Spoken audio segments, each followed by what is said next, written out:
I don't know where it really began. Somewhere along the journey between Billings, Montana and Charlotte, North Carolina, all of a sudden my heart swelled with this love for trees. Now I grew up in Billings now.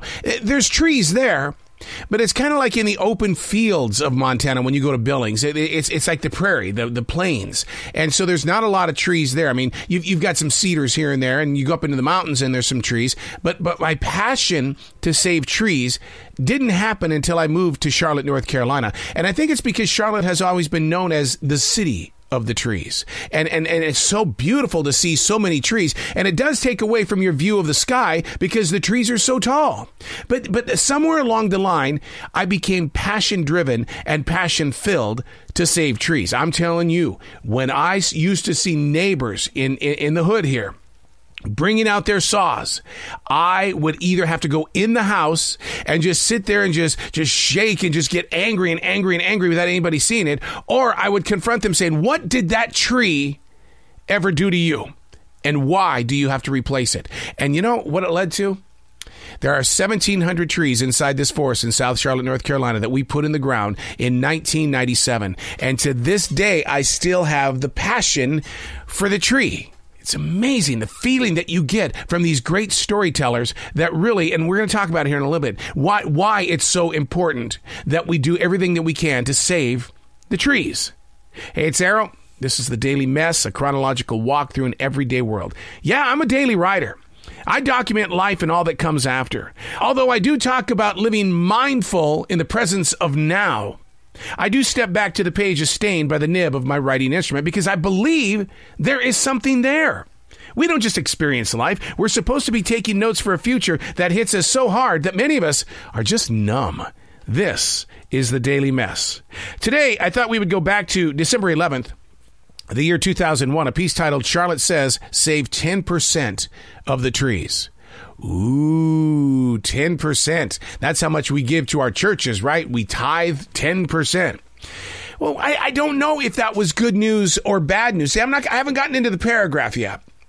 But if somebody says, we're going to save 10% of the trees, and the city has now grown, you go out 100 miles, there must be 2.5, maybe 3 million people here now. So a lot of trees have come down. And to this very day, the places that you think once used to be someone's backyard, man, I didn't realize there were huge fields of trees in this area. When they say it's the city of trees, I mean, it really is. And so in this paragraph, the writer 18 years ago gets a little emotional because somebody has stepped on his path of belief.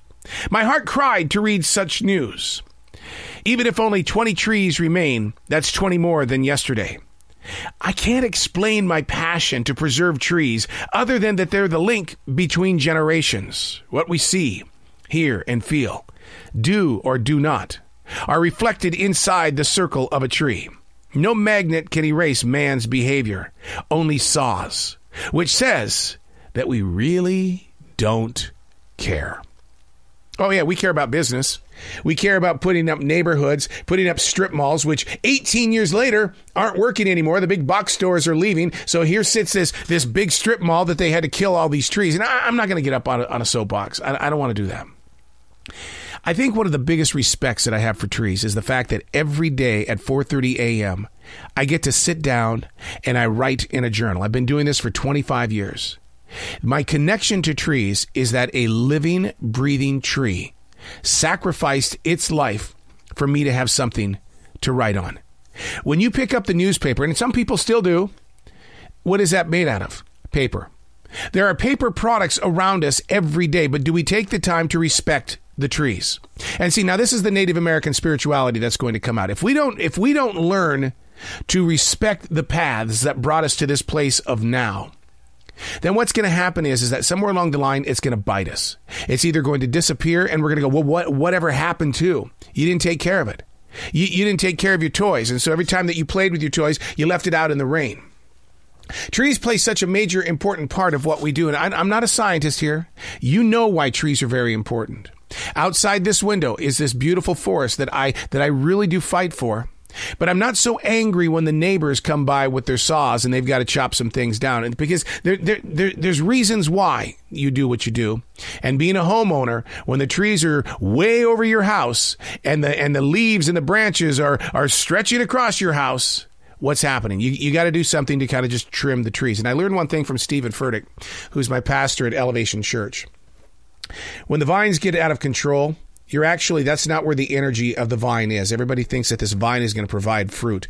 But if your vine is out of control, all of the energy is in the out of control.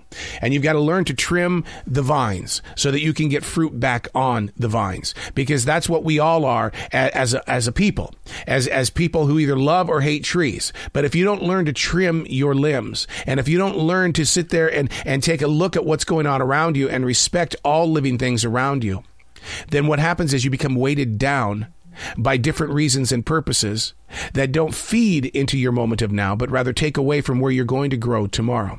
If I were to just let this forest go here in South Charlotte, North Carolina, it would take over everything here, including the vines and the poison ivy that grow up the stems of these trees. And you can't do that. You've got to learn to work together with the atmosphere around you. And I mean that in a way because there could be somebody listening right now that's having a tough time at work because they don't like certain people at work. Learning to adjust and trim your limbs and to be able to be in a position where you can make decisions together isn't supposed to be an easy journey because we all weather storms just like the trees. And if we can just learn to grow together by way of being forgiving, you don't have to trust anybody, but it's nice when you do. Just trust the moment and grow from the moment. And if it doesn't agree with you and it makes you not get any sleep at night, I understand that. But learning how to trim the limbs of your trees and to take care of your trees rather than chopping things down gives you the opportunity to further your growth. Now, does a tree die once you chop it at the trunk?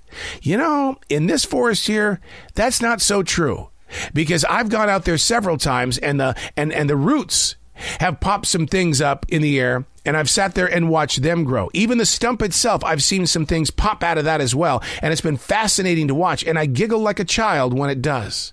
So it's one of those things where you've got to learn to study nature in order to participate with what is natural. That's a pretty heavy subject, isn't it? I'm Arrow, and that's the Daily Mess.